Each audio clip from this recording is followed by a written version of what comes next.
Scott family, how are you guys doing today? We're doing excellent. great. We're excellent. Doing wonderful. Man. First Absolutely. and foremost, thank you for allowing us in your home to tell your story, to talk about the goodness and the greatness that's going on in this ecosystem. Gotcha. And then what you're doing to spill over into the world. So we always want to start off with something sentimental, man. Tell me a little bit more about what you have in front of you.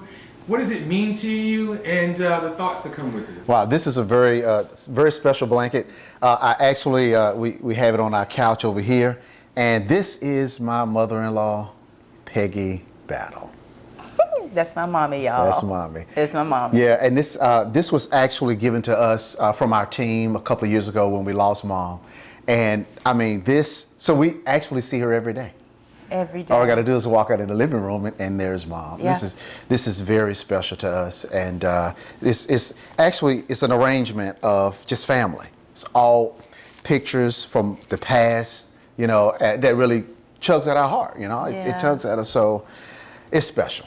It is special. It's very special. It is special. So this is my mommy, and I'm gonna tell you, even now, to know that you guys are meeting her and getting to see her, I could see her right now in here saying, and doing that. I love it, I love it, I love it. But like you said, Dexter, I see her every day. I'll talk to her, I'll ask questions. I could be dealing with something. I'll say, Mommy, you hear that? I mean, so she's still just ever present, as we know.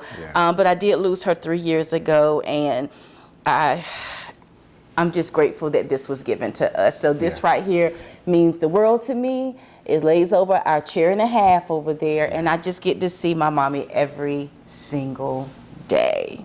Yep. Every day. That's my mommy, y'all. That's mom. Welcome to Community Spotlight, brought to you by Bro Code TV Productions and hosted by the Bros.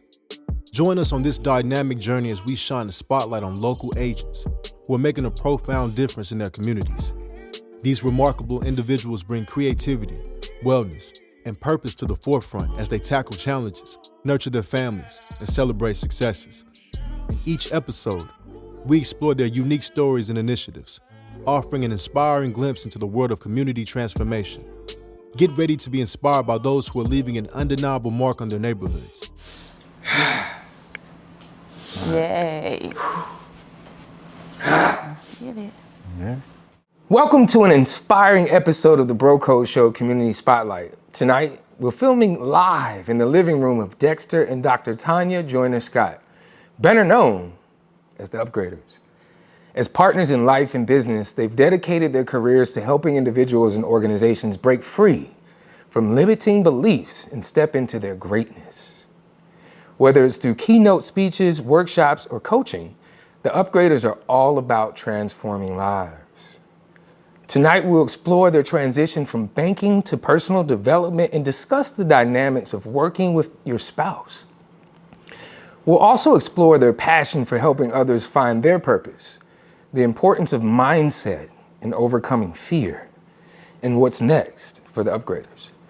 Ladies and gentlemen, boys and girls, I welcome Dexter and Tonya to the show. How y'all doing? What's going on, man? Doing good, man. First and foremost, let's put some respect on your name. You have invited us into the living room of your home. Now, I don't know too many people that just say, yeah, come on through, man, set up lights and cameras in your crib. So the first question I have to ask, feedback is a gift. Why us? Why did you invite us into your home? Well, I've been watching you guys online for a while, and I love what you guys do. So when you reached out, I'm like, oh, absolutely, no problem. I mean, and that's who Tonya and I are anyway.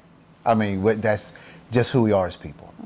Yeah. Absolutely. But you guys, I mean, your professionalism and the way you just dive deep into pulling out the story, I thought it would be a great opportunity. Yes. Appreciate that. I appreciate that. Absolutely. You sound like you had something to say, Doctor. Okay. My thing is you know, anything that honestly we give God glory, and we're really grateful. Yeah. And anything that He's gifted us with, you know, we're the ones that's just pretty much taking care of what belongs to Him.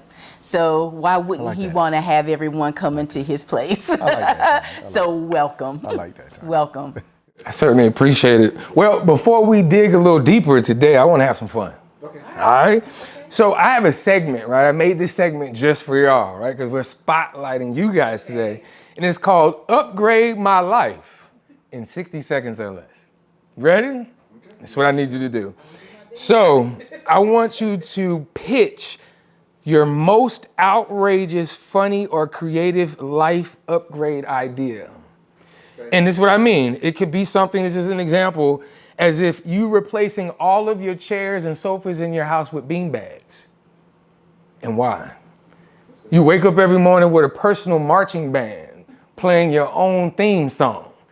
So this is called Upgrade My Life in 60 seconds or less with Dexter and Dr. Tonya.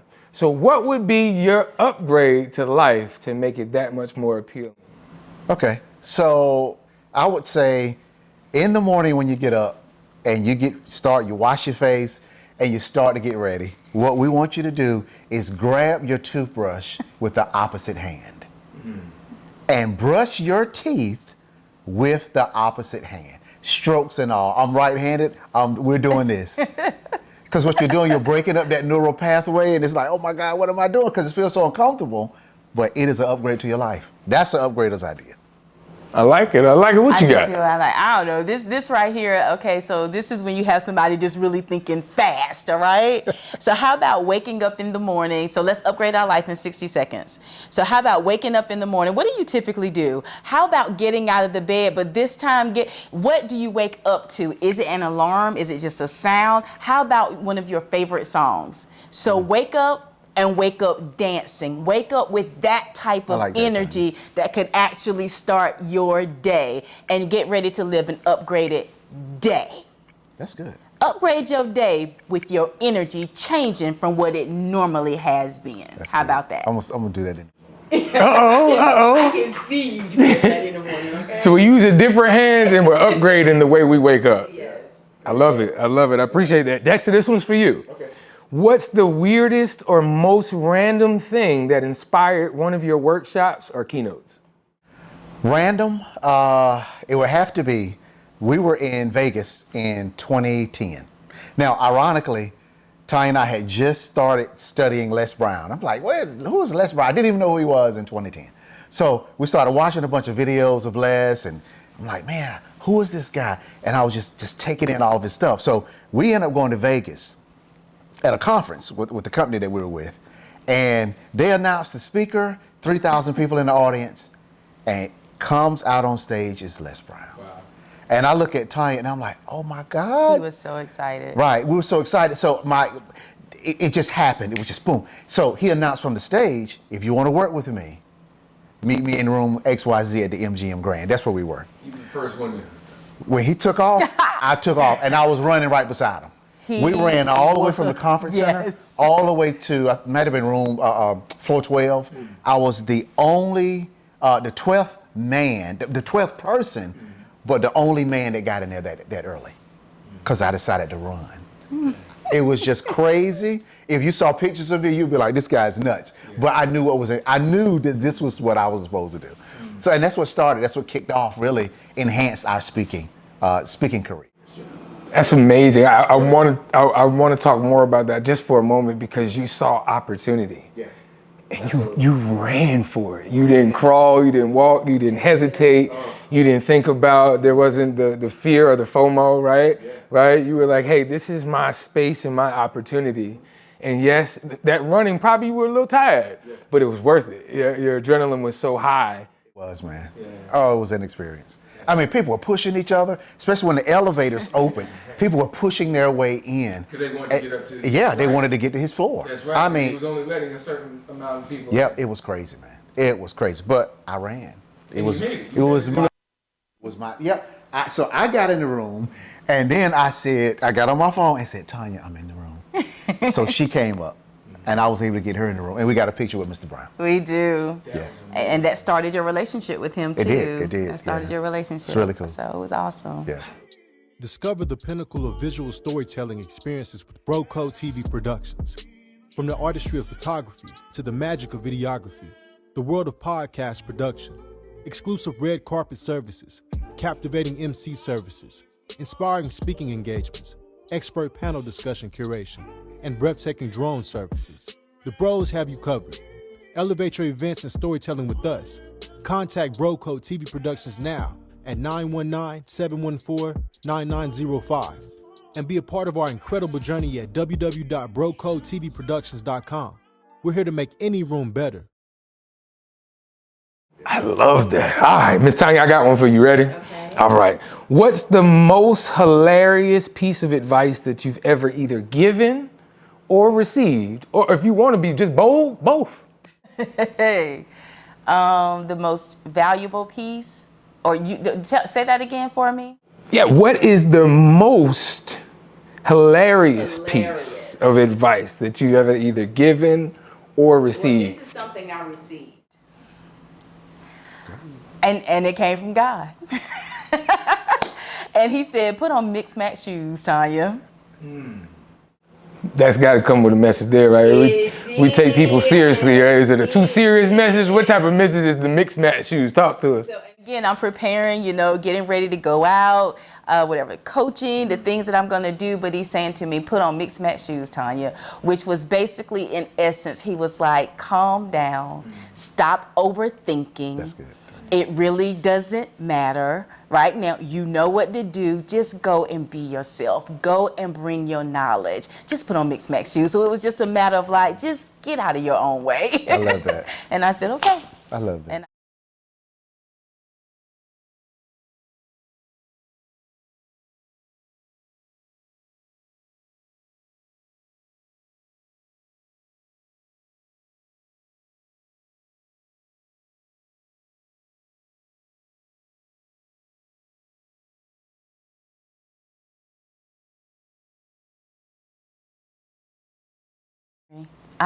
visionary, big time. My husband, he sees his big picture. There's some trainings that we do, and one of them, like they set you up into 4 categories even. And in the 4 categories are like different sea creatures. So he represented also dolphin, but that dolphin is the big thinker, is the one that sees the big picture, that they have fun, consider other people, and all of this comes into him being the visionary that he is. Dexter is the one, honestly, that's helped me to rise above my own self-imposed limitations, to get out of my own way. And it started, even with him just talking about Les Brown, he was learning from Les, he was following Les. All of that was going on. He's talking to me, and I was kind of like, I don't want to hear this. I wasn't comfortable with it. And then here we are at this event, and Les Brown walks out on the stage. So he was the visionary that actually enlightened me to even get started and get moving on in my life, for sure. Thank you, Tonya. You're welcome. I love it. Thank you. You're welcome. Yeah, so one word is passion. My wife is passionate. And the thing about it is when she hooks to something, game over. It's game over. All she has to do is hook into it. And it's interesting, we've been married for 23 years. So I can see when Tonya is, you know how a kid sticks their toe in the water and they're testing it? I can see when Tanya's doing that. But when she jumps in, it is literally game over. She changes atmospheres. She shifts environments. And all she has to do is step in. So it's Yeah, there's so much power in that. And yeah, I want to tap dance on that just for a moment, Ms. Tonya, because I believe that there's a shift, not just in the atmosphere, but helping people. That's an empowering space to know who you are, whom you are, and whose you are. And I believe it's the culmination of that allows you to now to walk into a place and do just like what you're speaking about, man. Talk to us more about that, man. What are your thoughts when you talk about shifting an atmosphere? What comes to mind? Oh my gosh, a big thing for me, what comes to mind is knowing who you are. When I really began to move and step out of my own way, it was when I began to understand my own identity. So I had to learn who it is that I am. And I also had to accept her. I had to love her. And when I started doing that, that's when, again, I began to take necessary action. I was in hiding for a very long time. There's a lot of gifts and so forth that I had. Even now, to be here talking today with you, and the times that I get an opportunity to share, my own thoughts and so forth, I have gone through life questioning myself for so long. And this is what kept me bounded. I was bounded. I just was locked up and shackles on my feet, if you will, and I would not do anything. So even with the Lord saying to me and saying, Tonya, put on mixed match shoes, it's because he's like, all right, you're overthinking. Being a perfectionist is big for Tonya. For me, I had to get everything right. I had to get check marks in every place before I would even start. These are things that had me bound, had me into hiding. But when I finally sat back, began to sit down, learn, I remember following Graham Cook, and when I would listen to him and I was learning from him, that's when I really began to understand myself so much better. And to be just perfectly honest with you, understanding who I am as God's created vessel, understanding all that he's imparted inside of me, understanding the gifts and things he had given unto me. So my tagline, and something that I teach from, I'll speak from, and I could be listening to people talk, and I'm like, exposure brings closure. When I begin to expose my hurts, That's good, Tonya.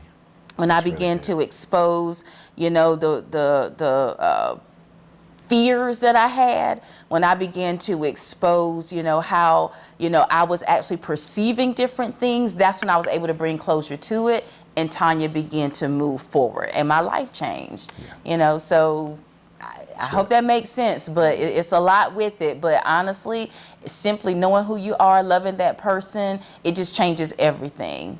It's value. You bring so much value. We bring so much value. That's good, man. So much richness in that. Thank you for sharing that. Yeah, I hope someone hears that and can do that same thing, right? I've always heard that change is initiated when change is acknowledged. I have to acknowledge that there's a need for an area in my life to evolve, re-engage, relearn, heal, whatever that case may be, and then take actionable steps, small actionable steps to do that. And it sounds as if that not only have you done that, but you're doing it daily, and you're reaping the rewards of it. Yeah. Walking in purpose, on purpose. Daily. Yeah, I love it. That's the upgraders, baby. Let's get it. All right. You have just been upgraded. Yeah. Cha-ching.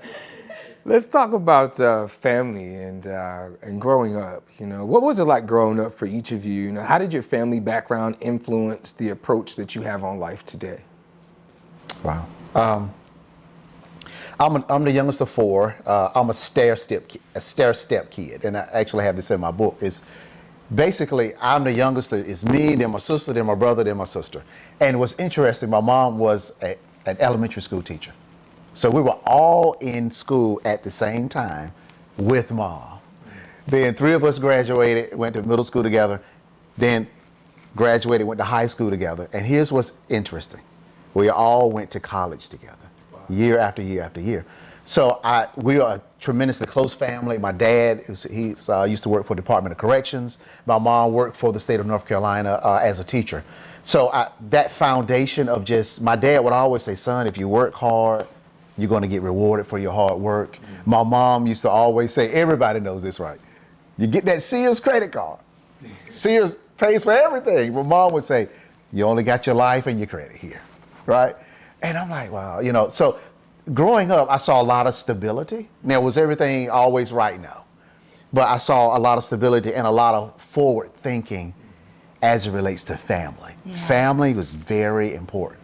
And to this day, we all are tremendously close. We live within an hour of each other. Wow. And I just believe that's because, we just are close-knit. And that's the way my dad was. Yeah. We would all go home before he passed away, several years ago. We would all go home, bring our families, and everybody would just run around in the yard. The kids would run. We would have this great time. But I saw family. That's who I am today. I love family. My family, Tonya's family. Yes. Whenever we get together, it's always an amazing time for me. It is. Yeah. Yeah. I could say the same thing. Close family. Yeah. supportive. My family, my siblings, we also live within an hour of each other. All of us really, my siblings, we're all right here together. I mean, you know, Raleigh, North Carolina is where we were born and raised, so we might be in the outskirts of it, but it's still right here. And then my oldest brother, Dwayne, is just up the road about an hour. But very close family. I can remember growing up, people used to look at us and say, y'all the Huxtables. And it was like, we the Huxtables. But a lot of people, they would come to our home and they saw that, a mom and a dad there. They saw our relationship, the support, you know, and the love, the presence. I mean, it was beautiful. Yeah. Something my mother would always say, and this has stuck with me, and it still does, because I would hear people a lot of times say, don't try. But Mama always told us, nothing beats a failure but a try. And that stuck with me. So it was like, no, it's because if you're not willing to try, to me, you're not willing to grow. One of my favorite laws is the law of polarity. The law of polarity is going to tell us if there's an in, there's an out, if there's an up, there's a down. There's going to be an opposite. So to me, you have to try, because there's an opposite to it. It could not work, or it could. So how else would you know that but to give it a try? That was instilled in us growing up. And that stayed with me. And that's also been something that's helped it's just a major principle for me in my life. That's good, man. That's good. Yeah. Wow, I appreciate you sharing it. That was a nugget all by itself. I think we could just end it, but we're not, right? But that was good. I appreciate you.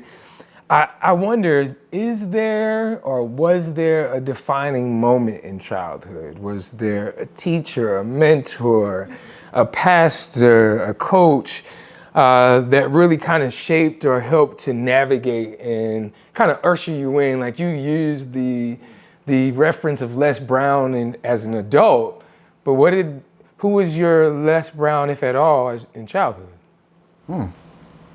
That's a good question. It is. It really is. Because I'm thinking, I remember, this is in college. I remember Dr. Richard O'Daniel. He's passed on now, but he did, I think he taught business ethics. And when I got into college, you know my crazy story, but get into school, losing my school scholarship for being crazy, all this kind of stuff, right? But anyway, he was the professor actually after class, because I was going through something one time through my, it was my freshman and sophomore year. I was going through a lot of stuff mentally. I believe he saw that. And after class one day, he was like, hey, what you doing later on? I said, nothing. He said, hey, I got a boat, and I always get on the, I think it was Pasquotank River or something. He was like, come on out on the boat. And we just got on the boat, talked, ate, I slept, took a nap or something on the boat. But it was just like a couple of hours being out on the water. And I think he saw that I needed a shift in my head. I wasn't young, so to speak. Mentally I was, but you're talking around 18, 19 years old. So he was able to kind of just shape that part of me to recognize and pull me out. And then I was able to see this man operate in front of the class in such excellence in teaching business ethics. I thought, I was like, wow, he's one. He's definitely one. Yeah. I love to, if before you go, Dr. Tonya, just to if I could add value to that, for those that are listening, I'd love to give yourself grace, because you say you weren't young, but at 18, 19, I ain't have it figured out, bro. Nowhere close. I have an 18-year-old at home, so I'm just pause right there. So, man, I appreciate the fact that he saw the ability to give you grace in a space where you were it sounded like you were taking on a lot of responsibility even then. So yeah, man, I love that. What was his name again? Dr. Richard O'Daniel.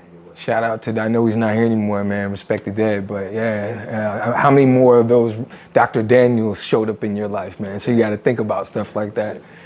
Dr. Joyner, what are your thoughts? Like, who was that poignant? Yeah, this is tough too. I think about Dr. Shaw, and this is me at Winston-Salem State University. And one of the first I thought about too was Miss Moses, and that was 4th grade as well. But with Dr. Shaw, there was something he would say to me. He was actually, I think, from South Africa. So he wasn't an American. I think he was from South Africa, but if not South Africa, I do know he was from Africa. And he used to, in talking with us, I can see him now just standing there, but he would look at us and he's like, oh, y'all just the land of the Big Macs, you know? And I was like, land of the Big Macs. And then he would talk to us about just trying to do everything so fast as well. And that also something that sat with me. It's amazing. I actually love this question because it's helping me to even come to realize why I am the way that I am, how I've been cultivated. I've been cultivated, and the way that I even work through business. I did a post recently. I did a reel, but on it even had like an image to show rich. Like there's a line here, and it showed rich, and you see this high frequency up, but beside it you see wealth. The frequency was lower, but the depth of it was a lot deeper than it was for rich. And the thing is, because a lot of time people go after riches, and you can go and hit some things, but it go up, it comes down, and it's not depth, which means it can go away. But when you truly go for wealth, it's gonna go, but it's so deep, it's there, and it's sustained. Oftentimes a lot more. Come on, y'all, this is really good right here. But what am I saying? It takes time. And a lot of times it's not time that people want to give. So going back to Dr. Sabash, it was a matter of realizing that I'm here in the land of the Big Macs, where we want to go ahead and get it done fast and go through the drive-through. But if I were to pull back and really think about it for a minute, I know that I need to take some time. I need to think things through. I need to get things ready, established, and work from there, build with that strong foundation, and it's going to be sustained, and it's going to be way more than what the riches could actually bring. And I got it. And so I lead that way. That's why I talk that way. That's good. Yeah, and Troy, if I could just add to that really quickly. Have you guys ever seen our logo? It is a U, and it goes up. So we're the upgraders. So if you ever see the logo, there's always a point of beginning. And we believe that, just as Tonya was explaining, knowledge doesn't take you from the point of beginning up. It doesn't do that. You have to go through a process first. You have to build your foundation of knowledge. So if you look at our logo, you'll see that it goes down and then it goes up. So once you start getting knowledge, it takes you deeper into the understanding, and then the arrow goes up, and it's just up from there. Love it. I love it. Good stuff. Good stuff. When we come back from the break, we want to talk a little bit more about banking, from banking to purpose, also love, marriage, and relationships, purpose, passion, helping others. And we want to end off with mindset, fear, and worthiness. We'll be right back with Dexter and Dr. Tonya Joyner-Scott.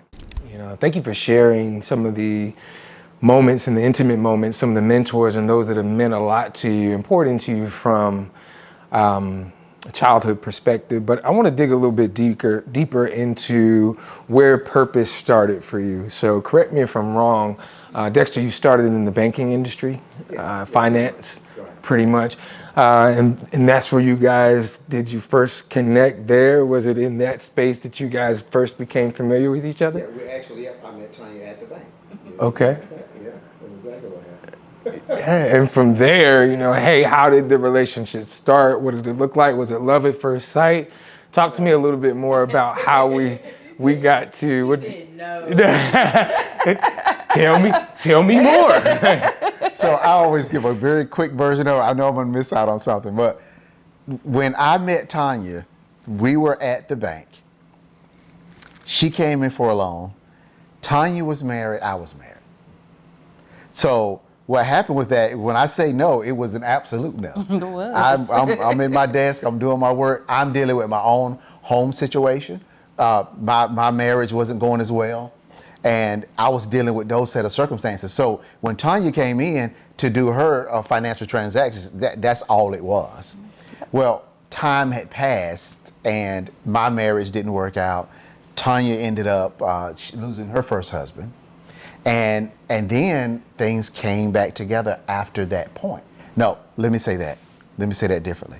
It didn't come back together. Ironically, a friend of mine, my frat brother, lived in the same neighborhood that Tonya lived in. And I'm telling you, I'm making this story really quick. So I usually have to correct him with stuff. but Okay? I'm going really quick. So because he's going so quick, but anyway, so after Tonya loses her husband, now mind you, we had folders at the time, bank folders. So we would, had customers. That's how we kept up with everything that was going on. Well, my frat brother called me one day and said, "Hey, I saw an ambulance going through the neighborhood," and I knew Tonya's husband was sick. Because banking, she had to get a deferment on her loan, which I helped her get. Okay, so I found out he passed from that, but some time had passed, and then I was on the phone with him. He said, "Hey man, Tonya just drove through the neighborhood." So I gave her a call to check on her. Now this is what's interesting. All of my communication with Tonya was through me going to the file room, getting the file to get her number out of the file. Yeah. And there was no, "Oh, let me call Tonya." It's nothing like that. Come on. Nothing. So I look in the file, get her number, check on her, and that's when we had the conversation, if you will, of going out and grabbing something to eat. She was like, "Oh, this is Dex at the bank." I heard it differently, because I'm like, "Okay, Lord, that sounded different to me." What sounded different was he said, because we were on the phone, I come through the neighborhood, his friends saw me, they were on the phone together, and he was like, "I just saw Tonya." He said, "Let me check on her." So he called to check on me. I recognized his voice when I said hello, and I was like, "Dex, hey, how you doing?" And we were talking. I said, "Well, let's go get something to eat. Let's go grab something to eat and catch up with a friend." He heard that different.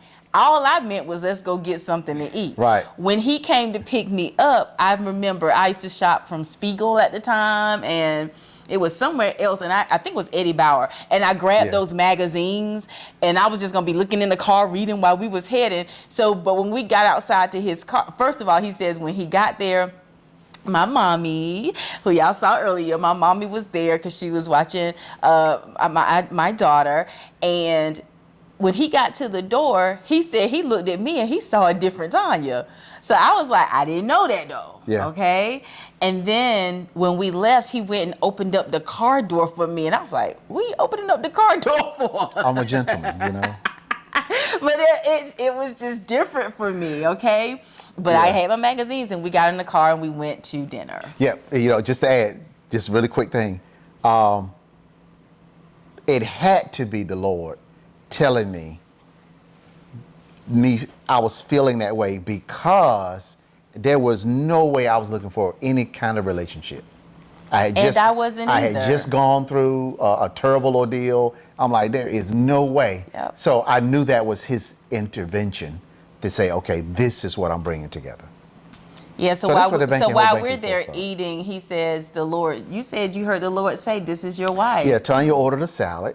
It was at South End Brewery. It's not here in Raleigh any longer, but Tonya was eating a salad, and I had chicken wings with blue cheese dressing. That was a good day. You remember exactly what it was. Must have been some good wings. I'm eating, and I heard the Lord said, "That's your wife." I was like, "What?" I'm thinking, "What?" And then Tanya's voice became like the Charlie Brown instructor. Wah, wah, wah, wah. I didn't hear nothing she was saying, because I'm dealing with what God said. But while they over there having a conversation, he ain't said nothing to me. Nope, sure did. I didn't know, but it's been 23 years now. Yeah, so that's the whole banking, how we came together. Now I'm a former banker. So. Discover the pinnacle of visual storytelling experiences with BroCo TV Productions. From the artistry of photography to the magic of videography, the world of podcast production, exclusive red carpet services, captivating MC services, inspiring speaking engagements, expert panel discussion curation, and breathtaking drone services. The Bros have you covered. Elevate your events and storytelling with us. Contact BroCo TV Productions now at 919-714-9905 and be a part of our incredible journey at www.brocotvproductions.com. We're here to make any room better.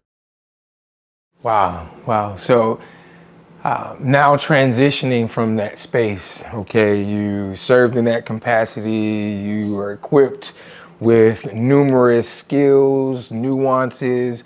I'm quite sure they sent you to numerous trainings. You were developing that muscle. And then the Lord calls you to do something else. And now taking that equipping and starting to empower others.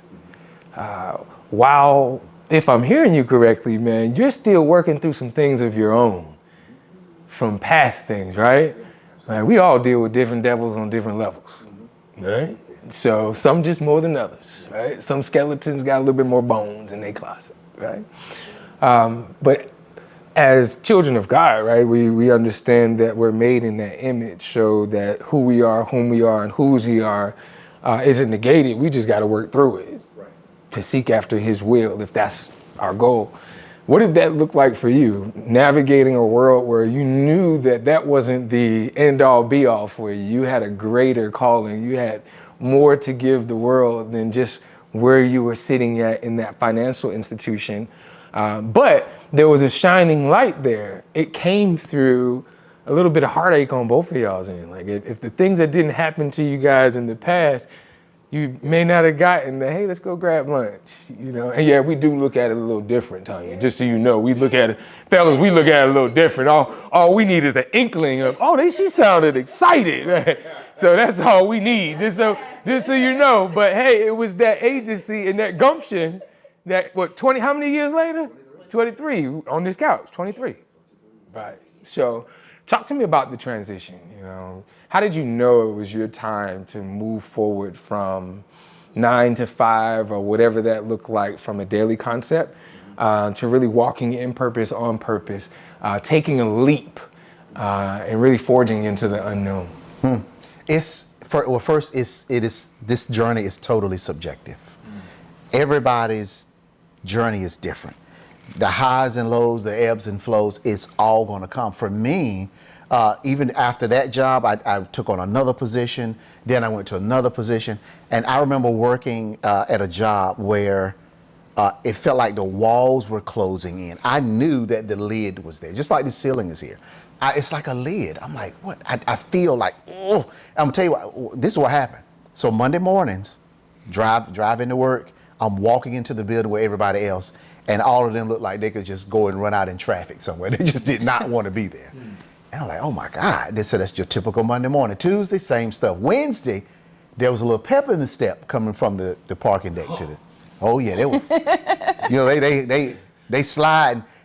Day one, Monday, they don't speak to you on an elevator. Tuesday, they don't speak to you. Wednesday, you might get on the elevator. Thursday, they're getting happy. Why? Because Friday is Friday. And I'm like, man, I cannot continue to do this. So, and I just started feeling that tug to do something on my own. Well, interestingly enough, I say this all subjective. Everybody has to be processed. Remember that. Everybody has to be processed, and you're going to continue to be processed until the Lord says it's time for you to come home. You're going to always deal with stuff. Well, I went through that process, and I said, you know what? It's time for me to do my own thing. So I started studying in real estate appraisals. Got my trainee license, and I said, okay, I'm going to go out here and do my thing. And guess what happened? 2008, the market plummeted. Right.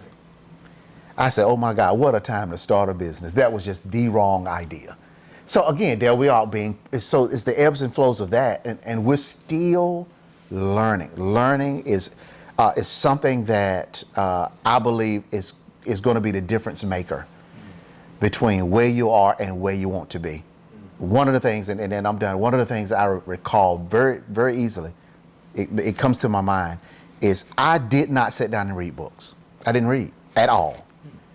After I got off and started looking at personal development, that's when I started inhaling books. And I'm like, there's a key here, because we think that learning stops at a certain point. Now I got to go do my job and do the job for the rest of my life. No. And that's how we're raising our children. Absolutely not. Right. There's something more. Now, there's nothing wrong with the job, because the job that I was laid off from in 2011, I would still be there if they didn't do it. I absolutely loved it. But there comes a time where the journey, you know, Robert Frost says 2 roads diverged in a single wood.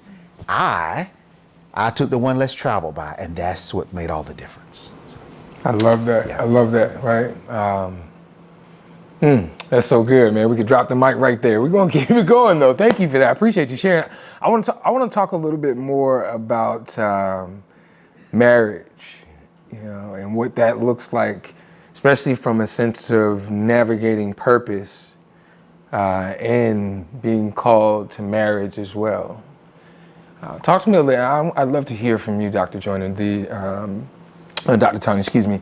What does that look like, being the helpmate to a visionary, to someone that hears, just like yourself, hears, sees from God, and then is able to put action, right? Like not just writing the vision down, but the comma, right? Comma means continuation, right? You got to go get it. So, and oftentimes we don't talk about that part. We just want to write the vision and make it plain, right? So, but I always say you can't spell God without spelling go. He's a God of action. He's a God of progress. He's a God of provision. And all of those are action words. All of those are meaning that you have. He can't guide footsteps that don't move. Right. The word itself is footsteps, means that you're going forward. Yes. Right? You're not stagnant in the space that you're in. So talk to me about that. What does that look like for you, being the helpmate to a visionary and someone that walks in that space daily? Wow, I love that. What does it look like for me being his helpmate? One, because I am his helpmate, again, like I kind of said before, he helped pull me out of a hole that I was in, but very patient with me.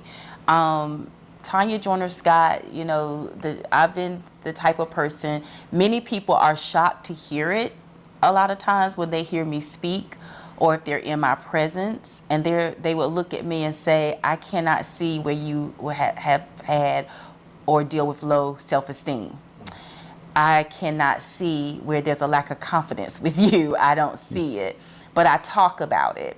And I'm grateful for it. Again, I go back to what I say often, exposure brings closure. So once I begin to expose these things is how I was able to bring closure to it, but it was because of him. And he's been very patient with me. I remember being on an airplane, we were flying somewhere, and he fell asleep. He always falls asleep. Always. But I was listening, I had the earplugs in, and India Arie's song Steady Love was on. And I love music. I listen to words. I really pay attention to lyrics, because they say so much, y'all. And I'm listening to her. I wish I could say all the words right now, but I just remember in it her song was describing him so well, and I'm sitting there looking at him like this, and he like this, he's asleep, and tears was falling, and I'm listening. I'm like, oh my God, this is him. He's Steady Love. So there's there's some lyrics in there that talks about. She said something like, being the boss in her world, but when we're together, he just makes me feel like his girl.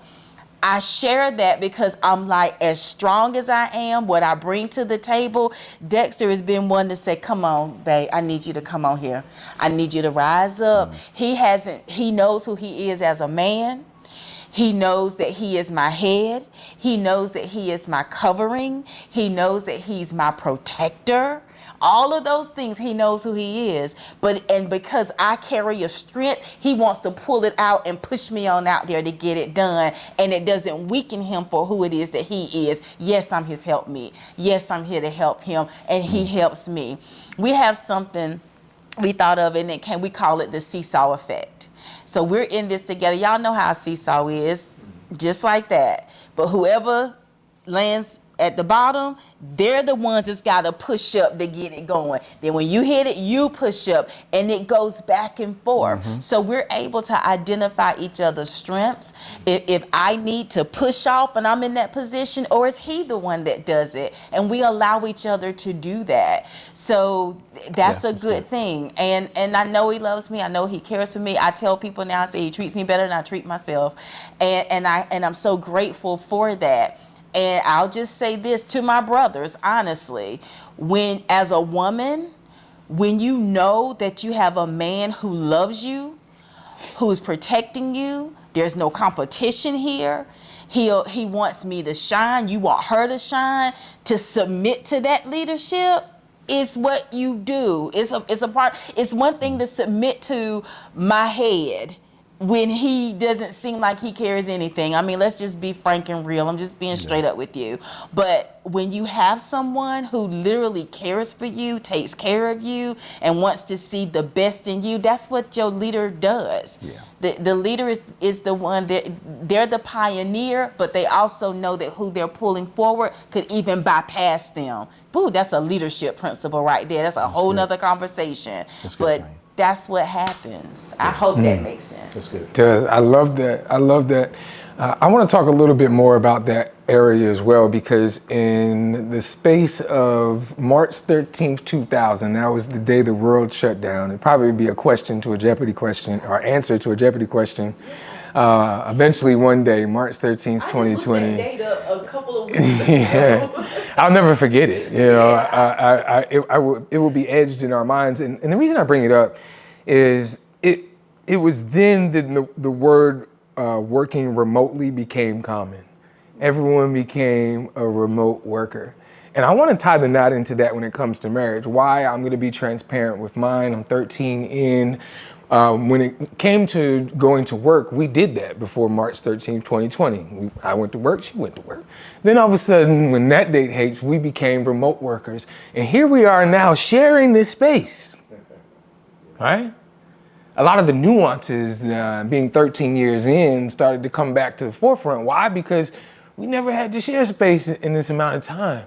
Now, I look at your situation, I look at your ecosystem. Not only did you guys come up in this space and were there for each other and during tough times of relationships prior to you guys coming together, but you have the audacity to now build something together. You work together, you influence together, you speak life together all the time.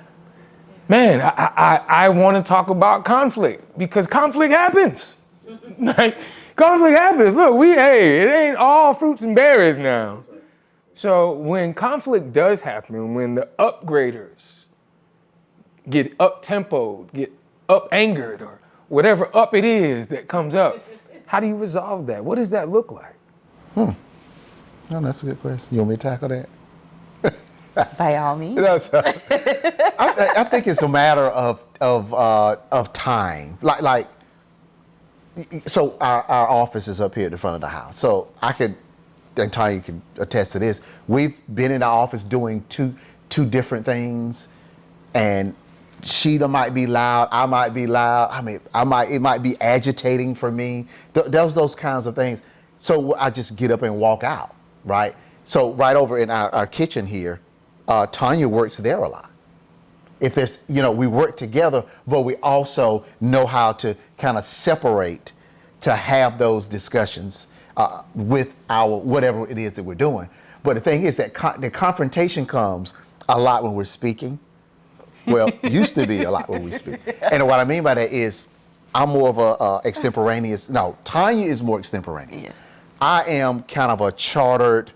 So I told you I studied with Les Brown. So I have structure of where I want to go with a message. And as long as it fits in that structure, I'm good. So Tonya and I have spoken so many times. And I'm like, baby, we got to speak in 2 weeks, so let's work on it. And she's like, well, what do we talk about? I'm like, well, let's sit down and talk about it. And I can't get her to give me her process inside of those blocks that I'm talking about. So there's been times we've been behind the stage before going out, and there's 3,000 people out there. And I'm like, oh my God, can you please talk? Because I don't know. Tonya is she's so extemporaneous. So when it comes to speaking. Which is, we do a lot of that. So when we walk out, I can start the structure, but Tonya takes over, blows it away. Yeah. And I'm like, why couldn't you have told me that beforehand? Because I didn't know. She didn't know. Yeah, so it's the passion. That's a conflict that we work through in learning each other. So I know I start early. Like if we have to speak in a month, Tonya, we got to speak. And this is what I'm thinking. So I'll start throwing the structure out, and and starting to pull her mind in on what she thinks about those things. But also, I give her, when we go out, I give her the whole go for it, because she's going to blow it out. And it's nothing else to do but walk off the stage, because, I mean, she's just that powerful. So that's where she mentioned a while ago, sure, I can lead it, but I don't mind. So if I'm leading it and Tonya comes behind me, I don't mind doing this, and I'm just as fine back here and watching my baby do her thing. So, I love that visual, because we have some pictures early on when we had a photo shoot. Yeah. And we took a picture like that. It was one, and I was up front and he was here, and then we switched places. And I was like, it's just how it's been. So you're exactly right. Yeah. And the other thing that I'll say to that too is, and this is something that we teach, we have a program that we do dealing with influencing styles. Well, we know each other's as well. Yeah, very true. Yeah. So the conflict, it has a lot to do with just how you think. We did a teaching one time for this company out of Pennsylvania, and they had us come in for their, what was that their company really just did? Like a conference or something. It was he did for his all of his employees and so forth there with this company, but it was a team building, if you will, and it was a workshop and things that they were doing. Long story short, we began to talk about this to them. These are principles that we carry. It's a knowing that we have now, so it's like second nature for us a bit more. But there was a lady who actually spoke up, who now better understood the owner or the supervisor there, because her thing was, whenever she could be out in the hall or they could be in their office or doing something working, and he would walk by and he wouldn't say anything to him. And her thing was like, why doesn't he speak to us? Yeah, why he's doesn't so rude. He's rude. Why he's not a doesn't morning he, person, blah, blah, blah. Yeah, she was really upset. But while we were there and we were showing and talking about the different styles, we would the different influencing styles, communication styles, they were able to identify the strengths and weaknesses they each carry, how they all are. And they learned from him in that moment that, because he says when he goes by and he's actually seeing them talk, he was like, ooh, let me not bother them, they working. And he was like, I'm honoring them right now. So where he's walking by giving them honor, she perceives it as, you disrespecting me, because their styles are different. Yeah. But being there in that in that conference, it helped them to better understand each other. Now the communication has changed. He has an idea more what she's looking for, but she also knows how he is. And that comes back to just personal responsibility. I'm responsible for me, Dexter's responsible for himself. I'm responsible for how I respond, he's responsible for how he responds and how he perceives. Am I making sense? That's good. And this is what we've also done over the years to help us as we work together for conflict resolution. We just better understand each other. I love that. This is a great segue too, because I want to segue now into the passion part of your life, helping others find their breakout moments, right? Being vulnerable, being transparent, and using your life as a springboard to help empower others. Man, how impactful is that for your life? How important is for your life? And what does that look like? What is it that you help the world do? Help people, organizations, societies, and ecosystems do? So, and I truly believe this, there is no way that I can help you by you seeing all of my successes. I can't help you. That's just my belief. But I can help you more if you know the times I failed. And that's what his failure is. What is it? I've not failed. I just found 9,999 ways it didn't work. Right. Or 409. Or Formula 409. He tried it 408 times, it failed. Bam, he got it the next time. So it's like, we believe. Now, sometimes I have to tell Tonya, you don't have to go into so much detail. We're telling our personal business. But really, when we told people, hey, the car got picked up at a Walmart parking lot. Toyota, we were behind some months. We couldn't make the payment. I called Toyota and I said, hey, come get your car. And I said, just don't come to my house. Meet me at Walmart in Clayton. They met us at Walmart in Clayton. and I gave them their car back. Now, how many times are you going to hear an Instagram influencer tell you that? That's the whole point. How many times are you going to hear an influencer tell you that, yeah, I just foreclosed on the house. 2010, we had a house. We were just like, man, we can't afford it. I got laid off on my job. We can't do this. And bam, so it's that. It's those kinds of conversations. So Tonya's tagline is exposure brings closure. Tonya talks about no one is you and that's your power.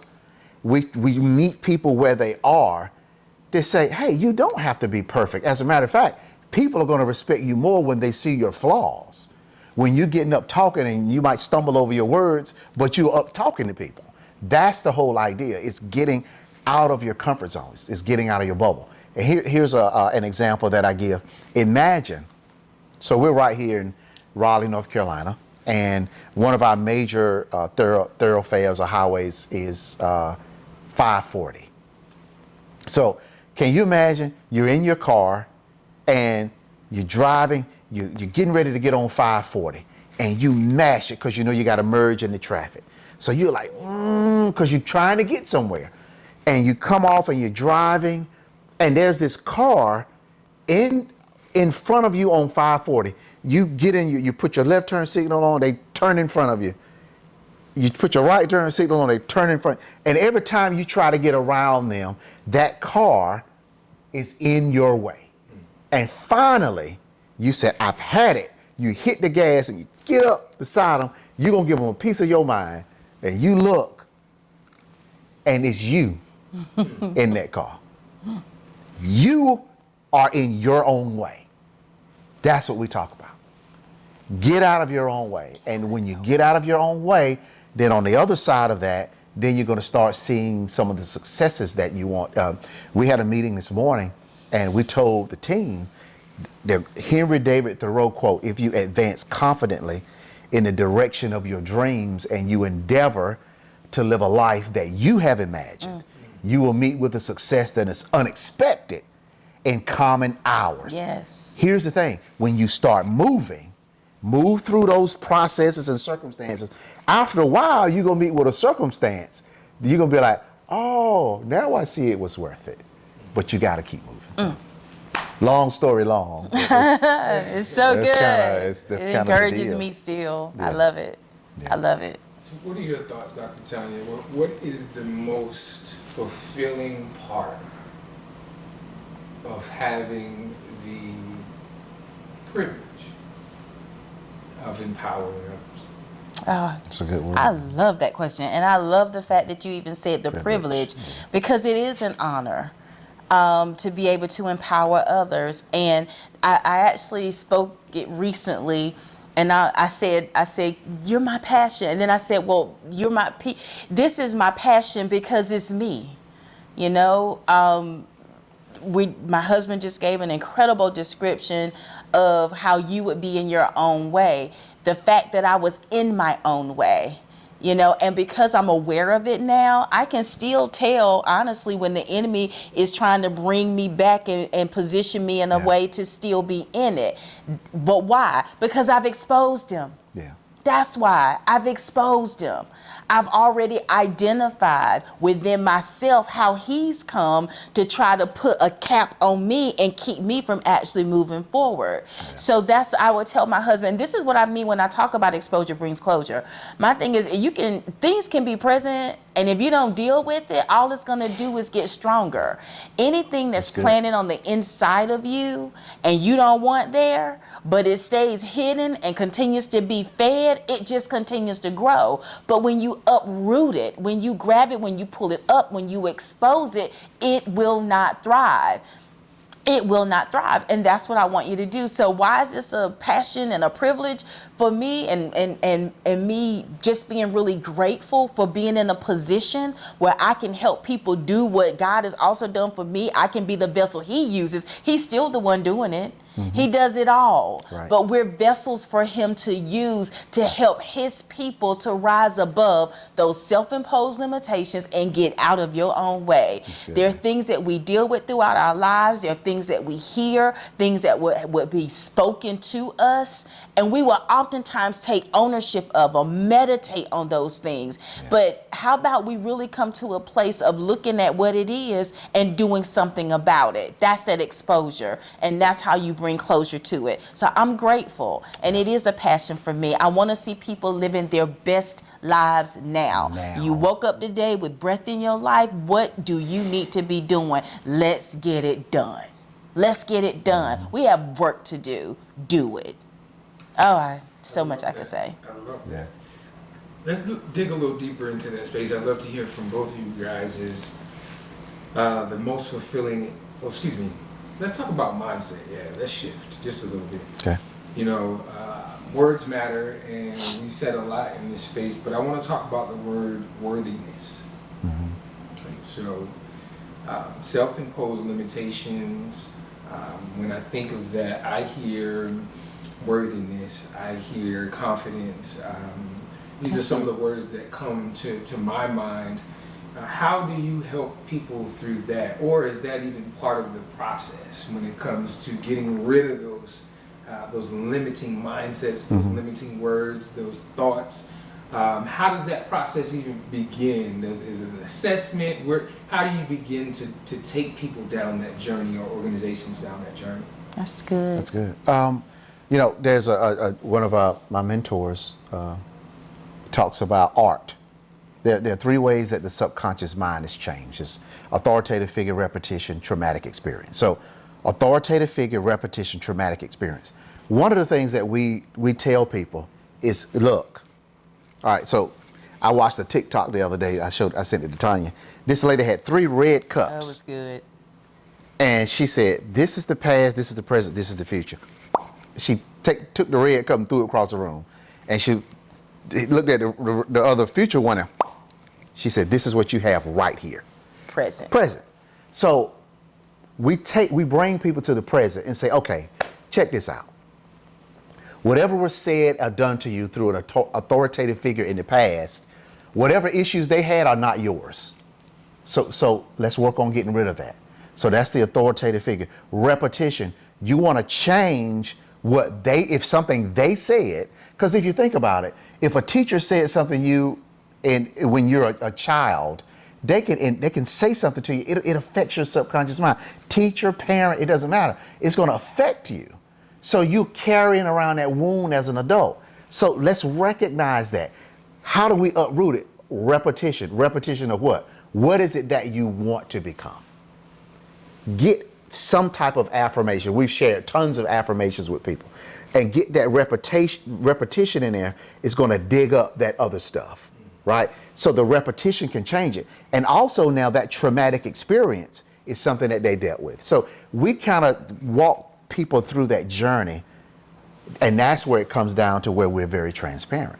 I'm like, okay, so you having some issues? Well, shoot, let me tell you what happened to me. You know, and then, because you think about it, right?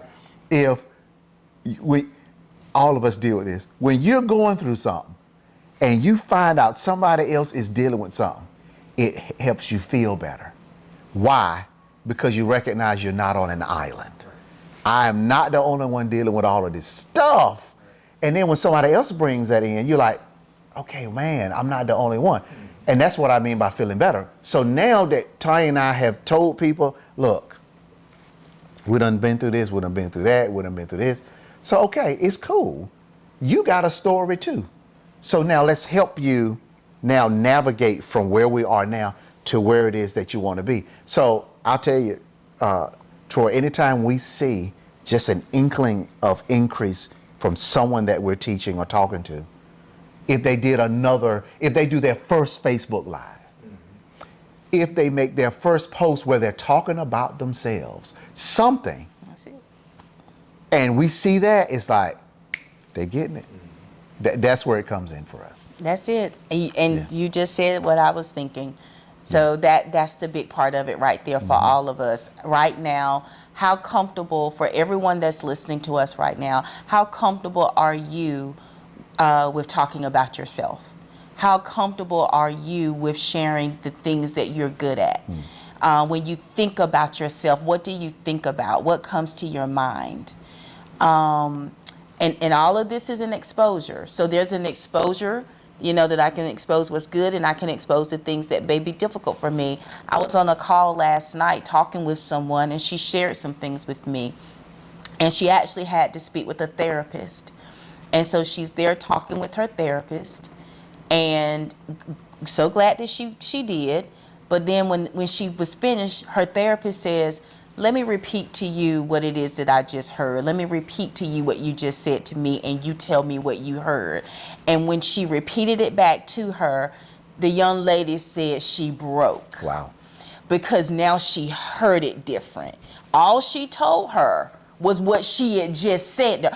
All her therapist told her is what she had just said to her. Same thing. But when she heard it, she was like, oh my gosh, she began to see it differently. So see, exposure brings closure. See, there's a lot of things that stays on the inside, and it's just going around in your mind, but deal with it, write it down. Who can you talk to where it's exposed, where there's now a conversation going back and forth that will even bring forth a greater understanding. This is why it's so valuable. Worthiness has everything to do with value. Your worthiness has everything to do with self-love. You knowing what you deserve, who it is that you are, how precious you are.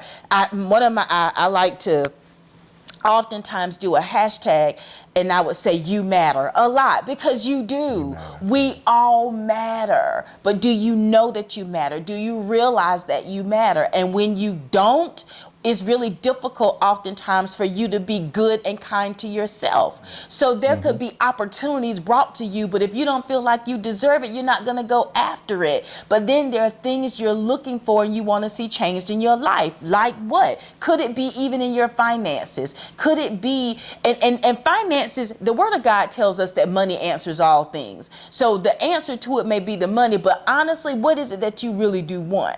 Are you wanting to travel? Is there something you want to build? Is it something that you want to see when you think about your grandchildren, your children's children? What would you like to do? Our oldest daughter came recently and said, have y'all ever been to Memphis? Memphis is nice. I want to go to Memphis with the whole family, and I want a tour. See, that's a desire, but how are we going to get there? Now that's where the money would come in. Are you willing to do what's necessary to build that up for you to have it? And if not, why not? See, I had to figure that out. So when you hearing me say I was in hiding, I didn't feel like I deserved to even make it. And I felt like if I was making the money, then that must mean that I'm loving it and I'm chasing it and I'm this and that. And that's not the case. But when I finally began to expose that, that's when I was able to do something about it. I pray this is making sense for somebody, because I'm telling you, your work, that you cannot be created in the image of God and not be worthy. You cannot be formed in the womb of your mother where He knows in advance what He's put inside of you, and there is no worthiness. Good. It is there. That's there. What are you going to do to expose it? Yourself. And to take ownership of it yourself. That's my passion. And I pray that makes sense for somebody. Your passion is certainly evident. The word that resonates with me hearing you speak is the word agency. Like taking agency over your life. I am empowered and I am powerful, and it is in me. It is innate, right? And Yes. I have to allow those things, the privilege and the honor to be put forth. And powerful in all things. As we land this plane, I want to hear from both of you guys. Dexter, you have said this word, and I've heard this written in a few of your articles that I did some research on, but it's the word says, but I'd love to hear both of you guys' thoughts on that. What does that mean to you personally, and then how do you share that intentionally in your space of wellness? It is kind of full circle. So Tonya says, so let's think about the banner of exposure brings closure. Okay. I'm one of them people, I internalize things And one of the things that I've learned and I'm still learning, when you share it, when you get it off of you, then you're exposing it, right? Then that's when the reset button comes in. Because, I mean, just think about it. It's almost like you could be sitting in a room of 20 people and you're sitting there dealing with what you're dealing with. Let's say a person, they hate their job and they don't know how they can keep going. They're in the room with 20 people. And when they find out that the other 20 people have a similar situation and they're able to express, y'all, I had something come, I don't like my job. I hate it, blah, blah, blah, blah. And they're able to say that, that exposure closes that feeling of I can't be vulnerable to share what my issue is. Then it's like hit the reset button. It's okay to start over. It's okay to say, let me do another chapter. It's okay. I don't know where it is that we got in our minds. One of the things that failure is a bad thing. I don't know where that came from. That's right. It's actually a good thing. Yeah, have you ever, Samuel Beckett, have you ever tried, ever failed? It doesn't matter. Try again, fail better. Now, so look at that. He says, try again, fail better. All they doing is keep hitting the reset button. I tried this, it didn't work. Let me, just like that Staples thing, the Staples commercial. That was easy. That was easy. That was easy. So people who can bounce back off of that stuff, those are the people. So if we're not those people, my thing is, how can we become those people? Because if we can't, we're going to continue to just lull around and get sick and dealing with things internally. So for me, I shot that series of the reset button. I had just been laid off. It was something. I mean, I got a call that Friday that your job is gone. And Tonya and I were leaving that Sunday to go to Italy for 8 days. I mean, try finding that out, and their only source of income is now removed, and now you're getting ready to go out of the country for 8 days. And it's like, oh my God. And that's when we went and we had a good time, but internally I was just dealing with a lot of stuff. Not only did it feel like a failure to my wife and all these kinds of things, but I hit the reset button and we started over. So that's kind of my take on it. Yeah. And transformation happens with the mind renewal.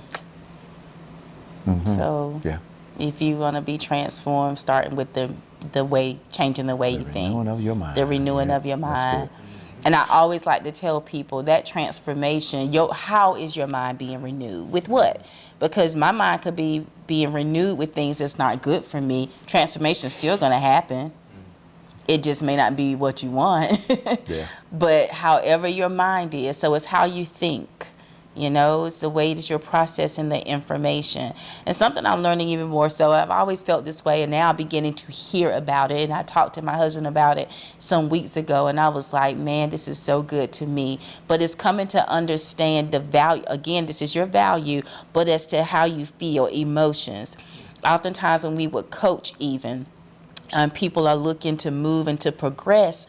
It's like, we need you to be the visionary, need you to see it, but now how do you feel about that? Your emotions has a lot to do with it. It's an unlocking, even down to understanding the faith. Faith without works is dead. When you really believe something, it shows up in your behavior. So and if it's showing up in your behavior, there's emotions that's present. What are they? So a lot of times, if you're looking around and things are still happening in your life the same way over and over again, and it's not what you want, check your emotions. Check how you're feeling about that. And see, because that's where the charge is coming from. Because faith is there, but in what? Is there a faith in that I'm going to do this? Or is there a faith in I don't have what it takes? You understand what I'm saying? Yeah. This is where you have to come to a place of saying, let me renew my thinking. Let me go through a transformation now by changing the way that I think. Let me look at my faith and know that my faith it shows up in my actions and what it is that I do. And if that's not happening, then check your faith. It's there, but in what? I love that. I love that. Do you believe that greatness is only for a few? that there's only a select people on earth Wow. that have the privilege to live in a space of purpose, of passion, validity of life, and a sense of progression? Or is that available for many, but we just overlook it or never even rise up to the level of being in that space? That's heavy. I think it's available. Me too. It's available for all of us. Every one But of us. some of us are not going to take the opportunity to discover what that is. What does the level of greatness look like for me? Prime example, we picked our daughter up from the airport last night, and we are behind a line of cars. Literally at the airport, behind a line, probably 30 cars. And we're like, what is going on? And we're texting her. She's out waiting for us to get her because she had a carry-on, so she didn't need to go, she didn't need to go get the baggage claim or anything. So we're in that line, and it's like, what is going on? And so Tonya says, just get out and go around. And she said it a couple of times, and I didn't move because there was a car in front of me trying to do the same thing. And you were kind of feeling like, no, they're in line. I'm not going to pass I'm like, they're in them. line for a reason. So I'm just there. Then I got out of the line, and when we passed all of those cars was behind one car that was just waiting for somebody to walk out. And then it was a just huge gap where you could just drive. We went around and went straight up to our daughter. And went straight up to her. So it's available. So, but are you going to get out of the line to go see what's happening? Your greatness is on the other side of your process. Yes. Are you willing to be processed? Yes. And probably if we ask people, we've asked people this question before, if you knew that you would lose a house, that you would lose a car, you would lose a couple of jobs, if you knew that on the other side of that was the reward of the things that you really want, would you go through it? People would say no. Discover the pinnacle of visual storytelling experiences with BroCo TV Productions. From the artistry of photography to the magic of videography, the world of podcast production, exclusive red carpet services, captivating MC services, inspiring speaking engagements, expert panel discussion curation, and breathtaking drone services. The Bros have you covered.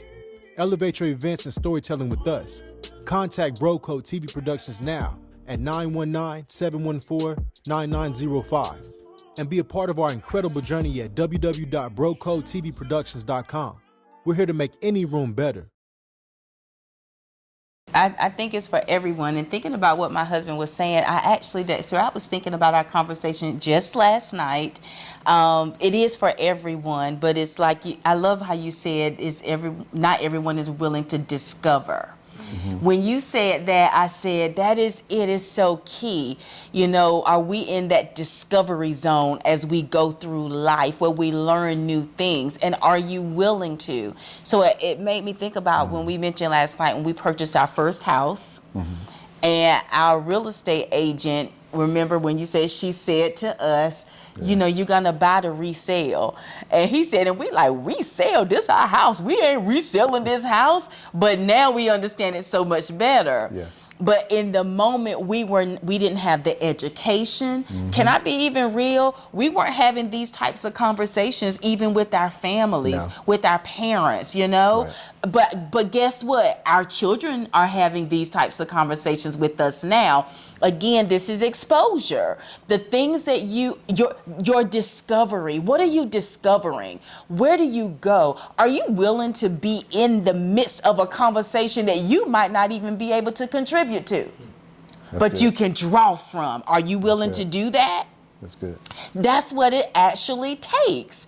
I'm telling you, it's something. But let me just make the point of this, as we reflected on that last night, and it was like I said, I wonder though, because in the moment we both was like, you can't tell what you talking about. We weren't listening, but she was really educating us, but it's not something we were used to. Right. So our thing is, and I wonder how what is it that I would need to say to you? What can we say to the person who needs to hear, that teenager coming up, that young adult and so forth, to help them to understand the value of what it is that I want to bring to you, for you to at least listen? Right. Or would you shut me off? Would you say no to it? What can we do to change that? That's the question we have for ourselves right now, because the information is out here, but for a lot of us, we turn our backs to it, you know. And going back to art,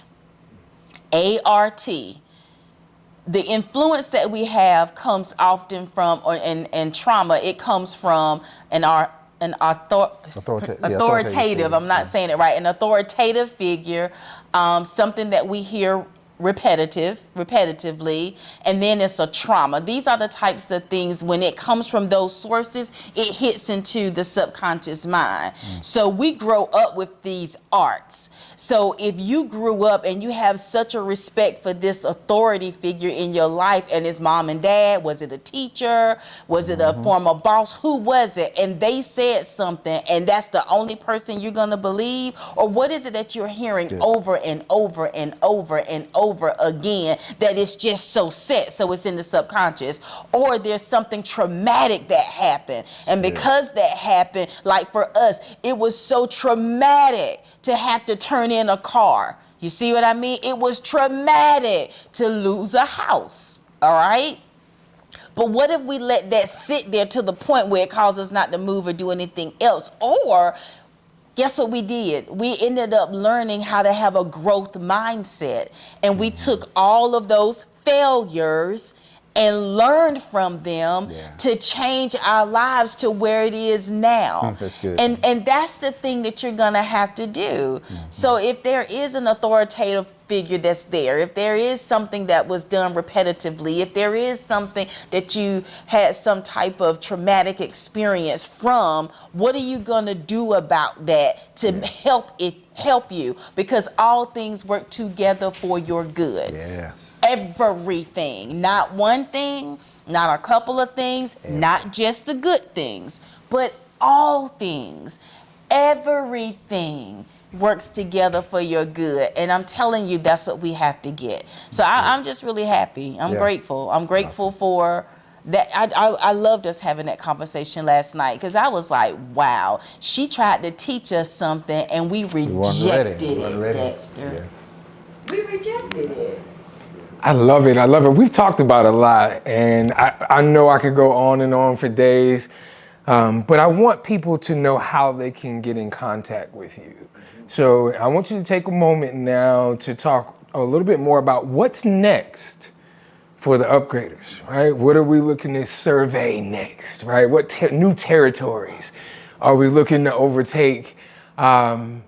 And then how can people connect with you? How can organizations connect with you? How can ecosystems that are looking to upgrade their lives connect with you? Yeah, you know, so under the whole, so we have the Upgraders umbrella, right? And under that, we have our teachings and trainings. So we do a lot of personal development work. We have courses. We're coming out with more courses. People can hire us to come speak. We bring, what you've heard us share today is what we bring from the stage, or in a small training session where we do influence and styles, communications trainings, those kinds of things. My wife has a conversation camp for women, very successful, where powerful. She gets with, and I'll let her tell you a little bit about that, but it is powerful. My wife has a book coming out, She Decided. So that's a She Decided movement. You've got the Shine Anthology of Healing, Volume 2.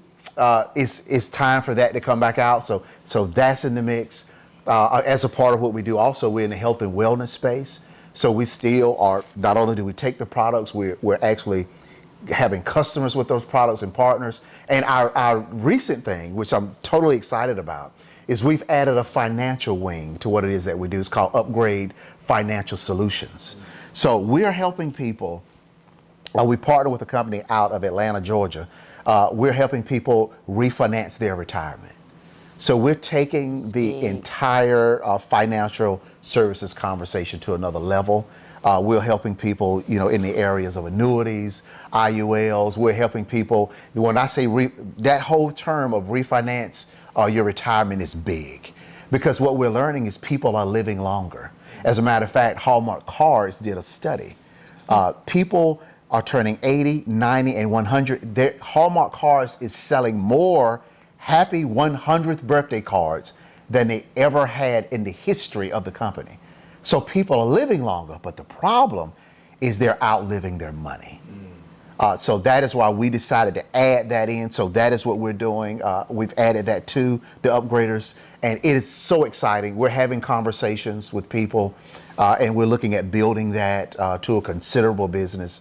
Did I miss out on anything? We talked. I think we got a lot it. happening. You know. We do. So the really excited about it. The next conversation camp is going to be in March 29th and 30th, 2025. It's intimate.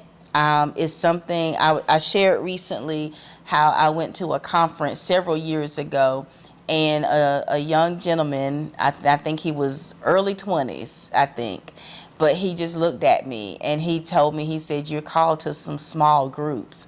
And I remember thinking, small groups, that's it? But it came back to my remembrance recently, and I said, that was Conversation Camp. Because I do it started right here in my home. So I have just a few women that register and come together, and we pretty much come in the presence of God, and you would not believe what happens. But again, with Exposure Brings Closure, it's a safe environment. We hear, we speak, we're able to give one to another. It's just powerful. Go to the website, conversationcamp.com, and you'll be able to read about it. You'll see the speakers that will be there as well, and what's brought is just so profound. The book is She Decided to Love Herself. So this gets into that worthiness. This taps into that value. It's going to be basically a daily write-up where you're going to be able to read. There'll be affirmations there. It's going to be some things for you to sit and write out yourself because you're making a decision to say, I love myself. And basically how to do that. So that's coming. Shine is an anthology of healing. All of this falls under I call it soul collectives. So soul therapy collectives. Soul therapy collectives. Because your soul, your mind, the will, the emotions. So think about that. You got Conversation Camp, you've got She Decided Movement, and now you have Shine. And my first Shine book, I had 19 women come into collaboration with me, and they shared their stories. Here's Exposure Brings Closure. You see, when you're able to talk about things, that's when you can do something about it. Yeah. You should read the stories. I mean, it's powerful. I mean, I could say so much right now. I'm going to be quiet. Get the book. Go to Amazon, Shine, an anthology of healing. Yeah. So it's so much that we have going on. And of course, the health and wellness. I mean, come on, I can tell you some stuff right now, but just get in touch with us, because when you have people who are able to walk again, people where doctors are asking them, what are you doing, when they're putting the things that we offer in their medical charts, and flex spending accounts is paying for it now. Come on, that says a whole lot. What are you dealing with? Talk to us, and let's see if we can't help you. Yeah, so to tell you, you can go to yourupgradeteam.com to get in touch with us. You can find us on social media. Dexter L. Scott, Tonya Joyner-Scott. Find her on Facebook, Instagram. Our YouTube is theupgraders.com/Dexter and Tonya. So you can find us on all social media, but we just want to connect with people. And our tagline is, we may not know you, but we know what's in you. So that's what we want to do for you. Well, I appreciate you guys sharing, man. Thank you again for sharing your home, your story, but most of all, man, good vibes, right? Just good, genuine energy, man. If we could put more of that into the world, man, I believe there's a ripple effect that can and will happen. So I appreciate that. So to our Bro Code family, please connect with the upgraders and take advantage of the valuable resources they offer to help upgrade your lives. And as always, follow the bros on all social media platforms, subscribe to our YouTube channel, and check out our website at www.brocodetvproductions.com to stay tuned in for upcoming episodes, especially this one of Bro Code Community Spotlight. Till the next time, I'm Bro Troy. Peace. Just got off of the dopest show south of the Mason-Dixon line. Yeah, the man. Bro Code Show Community Spotlight, exclusively produced by Bro Code TV Productions. Tell the people about your experience. So look, you guys are just awesome. So I hear the doorbell rings, and I go to the door, and there's Troy at the door. I see this drone. I'm like, man, this is awesome. So look, this is very high level stuff. The only time that we've ever had any like drone footage and all those kinds of things going on was with our daughter, who's shooting movies for Lifetime. So we're just telling you the caliber of what the Bro Code Media is doing is phenomenal. The whole setup is beautiful. We got footage, we got shots, we got everything we need. These guys are awesome. And I'm telling you, you know, you can spend your time being with anyone, because time is very valuable. And Tonya and I decided to let the Bro Code Media come in and do their thing, and we're excited about it. We're excited about the final product. We're excited for where this show is going, because we know it's going to be worldwide. You guys are awesome. Whew, we have landed this plane. We have talked about a lot, but Dr. Tonya, you have just gotten off one of the most amazing shows this side of the west of the Mason-Dixon line. It is the Bro Code Show Community Spotlight, exclusively produced by Bro Code TV Productions. Tell the people about your experience. Oh my gosh, it's been amazing. I absolutely love everything that I experienced on today. From the moment the doorbell rang until the moment everything was being broken down, it has been phenomenal. I love the engagement. I love the questions. I love how, you know, they helped us to think, you know. And one thing that I've always done, I love to organize things, but I do things in excellence. There was excellence from the beginning until the end, how the setup was, the preparation for it, everything. This is amazing. This is definitely somebody to stay connected with. We're grateful.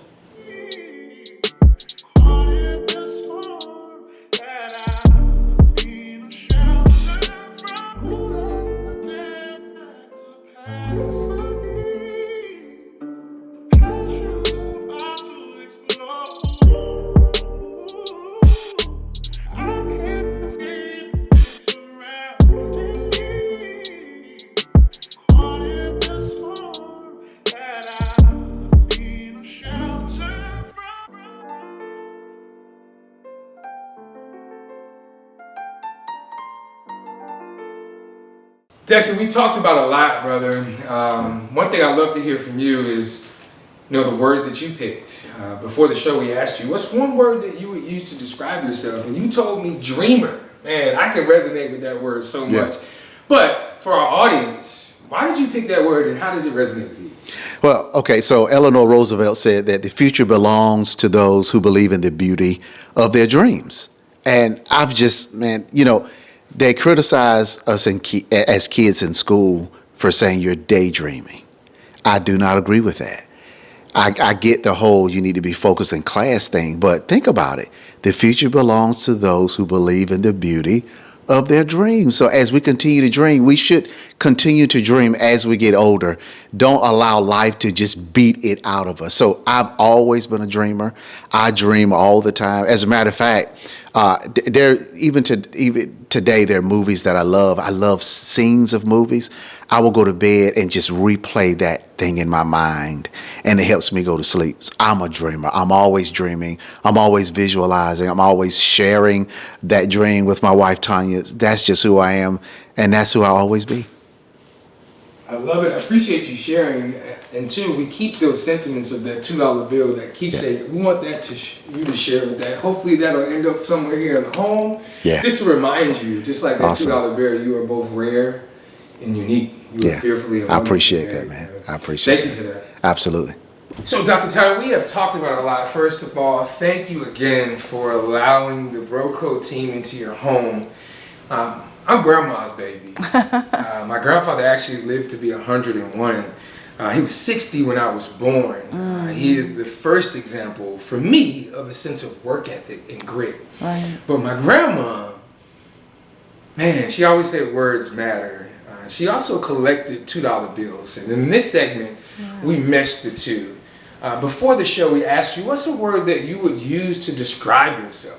And wow, when I ask people this question, man, you can pick a whole lot of words, but the word that you chose was shepherd.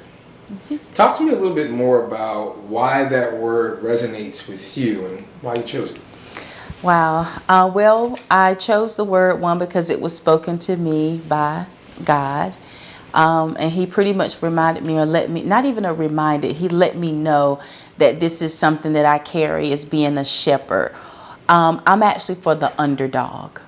I'm the type of person that actually wants to help people and to take care of people. That's what I do. And that's what a shepherd does. So when you think about a shepherd and his sheep, he's there to gather them. And a shepherd, like David, King David, he would go after the one to bring it back to the other 99, which is basically how our God is too. Everybody matters. That one person still matters to me. So I go after that person. I take time with people. I'm going to listen. I hear you out.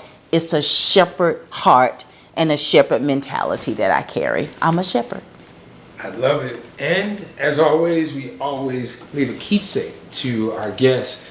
My hope is that just like that $2 bill, you are both rare and unique. Yes. And that will go somewhere to remind you that you matter. Yes, it is there. Absolutely. I love it. Absolutely. Man, our show is called The Bro Code Show, Dexter. You know, when I think of that, I think of a set of standards or values that I treat myself and others. Mm-hmm. When you hear that word, the code, what comes to mind? The code for me is loyalty. I mean, because, you know, when you have friends, you have people that you have in your life, you be loyal to them. I'm a very loyal person, and I can just recall things in my life where I was loyal to people, and then that loyalty wasn't returned, and it made me feel a certain way. So I knew then that it was very important to me. So loyalty can be whatever you call it, but just make sure that you honor who you are in people's lives and never forget that. It can go a long way. Dr. Tonya, we have talked about a lot, but the show itself is called The Bro Code Show. Mm-hmm. And when I think of that word, the Bro Code, there's a many things that come to mind. But the first thing is just a standard or values of how I treat myself and others and how that creates a ripple effect into the world. But when you hear that word, the code, the Bro Code, what comes to mind? Wow, the Bro Code. Well, what comes to my mind, the first thing that actually just dropped in my spirit was forgiveness.